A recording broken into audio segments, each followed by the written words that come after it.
ഞാൻ എന്താ നോക്കട്ടെ ഇല്ല അതിനോട്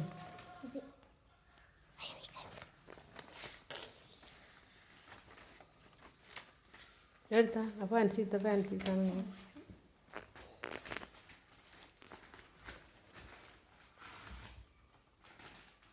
എത്രയാണ്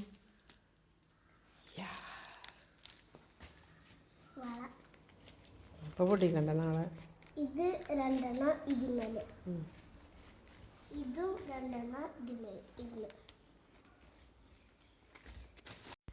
എന്താ അപ്പം അങ്ങനെ പതുക്കെ സംസാരിക്കണമെന്ന് തോന്നുന്നുണ്ടോ ഒന്നുമില്ല കേട്ടോ നമ്മളെ കുഞ്ഞുമണിനെ ഉറക്കി വന്ന സമയത്താണ് യാമിക്കുട്ടി സ്കൂൾ വിട്ട് വന്നത്.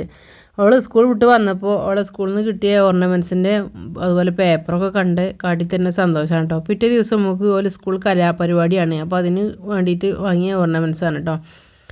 അങ്ങനെ ഓളെ കാര്യങ്ങളൊക്കെ കണ്ട് നിന്ന് ഉള്ളി ഇവിടെ കരിയാൻ തുടങ്ങി കേട്ടോ. കറി വെക്കാൻ വേണ്ടിയിട്ട് ഉള്ളി അടുപ്പത്ത് വെച്ച് നിൽക്കുന്ന സമയത്താണ് അവൾ സ്കൂൾ വിട്ട് വന്നത്. അപ്പോൾ ഒന്ന് ചിക്കൻ കറി ഉണ്ടാക്കാൻ വേണ്ടിയിട്ട് ഉള്ളി അടുപ്പത്ത് വെച്ചതേനു.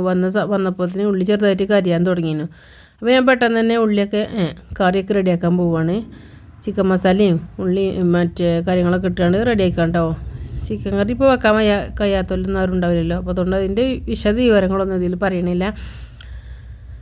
അങ്ങനെ വൈകുന്നേരത്തിനുള്ള കറിയാണ് ഇത്. എനിക്ക് നാളെ ഉച്ചക്കൊക്കെ എനിക്ക് കഴിക്കാനുള്ളതൊക്കെ ഉണ്ടാവും കേട്ടോ ഇതിൽ. ചിലപ്പോൾ നാളെ വൈകുന്നേരത്തിനെല്ലാം ഉണ്ടാവും. അങ്ങനെ ആകുമ്പോൾ നമുക്ക് പിന്നെ അങ്ങനെയാണ് ഞാൻ ഉച്ച തിരിഞ്ഞിട്ടുള്ള ഈ കുക്കിങ് ചെയ്യേണ്ടി വരുന്നത്. രാവിലെ തന്നെ ആകുമ്പോൾ നമുക്ക് പിന്നെ രാവിലെ തന്നെ എല്ലാം തീരുമല്ലോ. ചില ദിവസങ്ങളിൽ ഇങ്ങനെ ബാക്കി ഉണ്ടാവും ഉച്ചക്ക് കഴിക്കാൻ വേണ്ടിയിട്ട്, അപ്പോൾ പിന്നെ രാവിലെ ഉണ്ടാക്കില്ല. അങ്ങനെ ആ ചിക്കൻ കറിയൊക്കെ റെഡിയാക്കി കുറച്ച് കറിയോട് കൂടെ വേണം കേട്ടോ ഞങ്ങൾക്ക്, എന്നാലുള്ളൂ ശരിയാവുക. അങ്ങനെ ചിക്കൻ കറി അടുപ്പിൽ വെച്ച് കൊടുത്തുകൊണ്ട് ഞാൻ അവൾക്ക് മൈലാഞ്ചി ഇട്ട് കൊടുക്കാൻ പോയിട്ടോ. അപ്പോൾ ഞാൻ പറഞ്ഞല്ലോ പിറ്റേ ദിവസം മോളെ സ്കൂളിൽ പരിപാടി നടക്കണോണ്ട് സ്കൂളിലല്ല വേറെ സ്കൂൾക്ക് കൊണ്ടുപോവുകയാണ്. അവന് അവൾ മണവാട്ടിയാണ് കേട്ടോ. മണവാട്ടിയാണതുകൊണ്ട് തന്നെ മണവാട്ടിക്ക് കുറച്ച് അധികം മൈലാഞ്ചി ഇട്ട് കൊടുക്കുന്ന ടീച്ചേഴ്സ് പ്രത്യേകം പറഞ്ഞിട്ടുണ്ടായിരുന്നു. എനിക്ക് പിന്നെ അങ്ങനെ അധികം അങ്ങനെ വലിയ ഡിസൈനിലൊന്നും മൈലാഞ്ചി ഇടാൻ അറിയില്ല, എന്നാലും നെറ്റിലൊക്കെ നോക്കിയിട്ട് എന്തൊക്കെയോ കുത്തി വരച്ച് കൊടുത്തിരിക്കുന്ന ഒരു കയ്യിൽ കുറച്ച്. അപ്പോൾ നമ്മളെ കുട്ടിയെ ഉണന്നു കേട്ടോ. പിന്നെ എനിക്ക് കൂടുതൽ ഇട്ട് കൊടുക്കാനൊന്നും പറ്റിയില്ല. അപ്പോൾ എൻ്റെ മുത്തച്ഛൻ്റെ മോളുണ്ട്, പിന്നെ യാമിക്കുട്ടീൻ്റെ താത്തട്ടോ, ഓളടുത്തേക്ക് പറഞ്ഞയച്ചു. ഓൾ നല്ല അടിപൊളിയായിട്ട് മൈലാഞ്ചി ഇട്ട് കൊടുക്കും. അങ്ങനെ പിറ്റേ ദിവസം രാവിലെ 7 മണിക്ക് തന്നെ ഓളെ സ്കൂളിലേക്ക് ആക്കി കൊടുക്കണം. നല്ല ചുമണ്ടേനു കേട്ടോ. അപ്പോൾ ഇനി കുരക്കില്ല മരുന്നൊക്കെ കൊടുത്തിട്ടാണ് പറഞ്ഞയച്ചത്. അവൾ മണവാട്ടി ആയതുകൊണ്ട് പിന്നെ ഒക്കെ പോകാൻ ഭയങ്കര ഉത്സാഹമുണ്ട്. കണ്ടോ മൈലാഞ്ചിയൊക്കെ അടിപൊളിയായിട്ട് എടുക്കണേ. മൈലാഞ്ചി പെട്ടെന്ന് ചോക്കണതുകൊണ്ട് കുഴപ്പമില്ലല്ലോ. അങ്ങനെ അവളൊക്കെ പറഞ്ഞയച്ച് ഇതാ നമ്മളെ കുഞ്ഞുമണിനെ കുളിപ്പിച്ച് വന്നപ്പോൾ നല്ല തണുപ്പില്ല ദിവസം കേട്ടോ. അന്ന് രാവിലെ കുളി കഴിഞ്ഞ് വന്നപ്പോൾ നല്ല വിറയല്. അപ്പോൾ ഇതാ സച്ചുമോന് സ്കൂൾക്ക് പോകണതിൻ്റെ മുന്നേ അവനെ ബ്ലാങ്കറ്റിൽ പൊതിഞ്ഞിട്ട് കുറച്ച് നേരം ഇങ്ങനെ കുഞ്ഞിപ്പിക്കുകയാണ് കേട്ടോ. നല്ല തണുപ്പാകുമ്പോൾ നമുക്ക് തന്നെ മടിയാണല്ലോ ഒന്ന്. കുട്ടികൾക്കൊക്കെ സ്കൂളിലെ ദിവസം അന്ന്, അതുകൊണ്ട് തന്നെ സച്ചു സ്കൂളിൽ പോയി, കൊച്ചും സ്കൂളിൽ പോയിട്ടോ. അങ്ങനെ ഞാൻ എൻ്റെ പണികളും കാര്യങ്ങളൊക്കെ കഴിഞ്ഞ് വലിയ പരിപാടി നടക്കണ സ്കൂളിലേക്ക് പോയിട്ടോ. നമ്മളെ വണ്ടൂരിലെത്തിങ്ങാണ് സ്കൂളിൽ വെച്ചിട്ടാണ് മത്സരം നടക്കുന്നത്. ഞാൻ ചെന്നപ്പോൾ ഉണ്ട് മണവാട്ടിക്കുട്ടി ഇതാ അവിടെ നല്ല കളിയിലാണ് വെയിലത്ത്.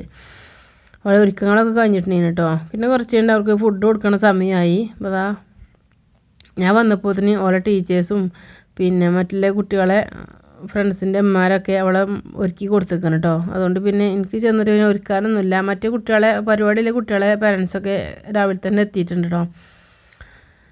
അങ്ങനെ മണവാട്ടിക്കുട്ടി ഇതാ അവിടെ പിന്നെ മേക്കപ്പ് റൂമിലേക്ക് പോവുകയാണ്. ഓലെ ഒരുക്കാൻ എനിക്ക് റൂമുണ്ടാകുമല്ലോ മേക്കപ്പ് ഇടാനൊക്കെ. ആ ഒരു റൂമിലേക്ക് വേണ്ടിയിട്ട് കുട്ടികളെയൊക്കെ കൂട്ടിയിട്ട് ഞങ്ങളങ്ങനെ പോയി. പിന്നെ ഞങ്ങൾക്ക് എല്ലാവർക്കും രക്ഷിതാക്കൾക്കൊക്കെ ഫുഡും കാര്യങ്ങളൊക്കെ ഉണ്ടായിരുന്നു കേട്ടോ അവിടെ.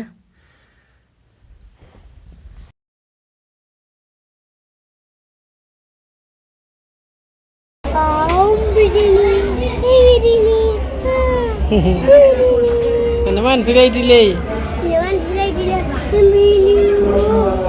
ഇത് ഏതാ പെണ്ണ് എഴുതിക്കണേ?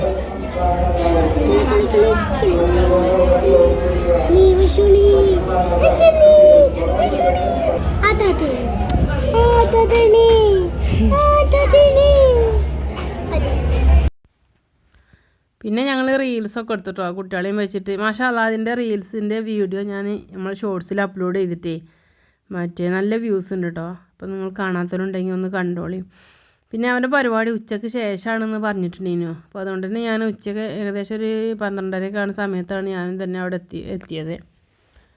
ചെറിയ കുട്ടീനെയും കൊണ്ട് നേരത്തെ തന്നെ അവിടെ പോകണ്ടല്ലോ വിചാരിച്ച്. അങ്ങനെ എന്താ നമ്മളെ മക്കളെ പരിപാടിയാണ് കേട്ടോ. അപ്പോൾ ഈ ഒരു പരിപാടിൻ്റെ സോങ്ങൊന്നും ഞാൻ ഇതിലിടുന്നില്ല, കോപ്പിറൈറ്റ് വരും വിചാരിച്ചിട്ട്. നല്ല അടിപൊളി പരിപാടി ഉണ്ടോ. കുട്ടികളൊക്കെ നല്ല ഉഷാറായിട്ട് കളിച്ചു. ചെറിയ കുട്ടികളെ പരിപാടി കാണുമ്പോൾ ഭയങ്കര രസമാണല്ലോ അല്ലേ. അപ്പോൾ വേറെ സ്കൂളത്തെ കുട്ടികളുണ്ടായിരുന്നു അവിടെ. എല്ലാ കുട്ടികളും തന്നെ നല്ല ഒന്നിനൊന്നും മെച്ചത്തിൽ നല്ല അടിപൊളിയായിട്ട് കളിച്ചു കേട്ടോ. അതുപോലെ കുട്ടികളുടെ ഡ്രസ്സൊക്കെ കാണാൻ എന്തൊരു ഭംഗിയാണോ. ചെറിയ മക്കളല്ലേ, നല്ല അടിപൊളിയായിട്ട് നല്ല സുന്ദരി കുട്ടികളൊക്കെ എല്ലാവരും. ഒപ്പന പരിപാടി മാത്രമല്ല, മറ്റുള്ള പരിപാടികളൊക്കെ വേറെ സ്റ്റേജിലാണ്. ഇത് ഒപ്പന പരിപാടികൾ മാത്രം നടക്കുന്ന സ്റ്റേജാണ് കേട്ടോ. അവിടെയാണ് നമ്മളെ കുട്ടികളെ പരിപാടി നടക്കുന്നത്. അത് നല്ല ഉഷാറായിട്ട് 8 മിനിറ്റോളം ഉണ്ട് കേട്ടോ. നല്ല ഉഷാറായിട്ട് ഒരു സ്റ്റെപ്പ് പോലും തെറ്റിക്കാതെ നല്ല അടിപൊളിയായിട്ട് മക്കളൊക്കെ പെർഫോം ചെയ്തു. അങ്ങനെ ആ പരിപാടി കഴിഞ്ഞതിന് ശേഷം മേക്കപ്പും കാര്യങ്ങളൊക്കെ ടീച്ചേഴ്സ് റിമൂവ് ചെയ്ത് കൊടുക്കാനുണ്ടോ, ഓർണമെൻറ്റ്സും കാര്യങ്ങളൊക്കെ. അപ്പോൾ അതൊക്കെയാണ് നമ്മളെ ഇന്നത്തെ വീഡിയോ. പിന്നെ ഇതാ വേറെ കുട്ടികൾ ഒപ്പന കളിക്കാൻ പറ്റുന്ന സുന്ദരിമണികളാണ് കേട്ടത്. കണ്ടപ്പോൾ ഒരു കൗതുകം, എന്ത് ഭംഗിയാണ്. പിടിച്ച് ഉമ്മ കൊടുക്കാൻ തോന്നുന്നത് കുട്ടികളെ കണ്ടിട്ട്. അപ്പോൾ നമ്മളെ വീഡിയോ ഇവിടെ നിർത്തട്ടെ കേട്ടോ.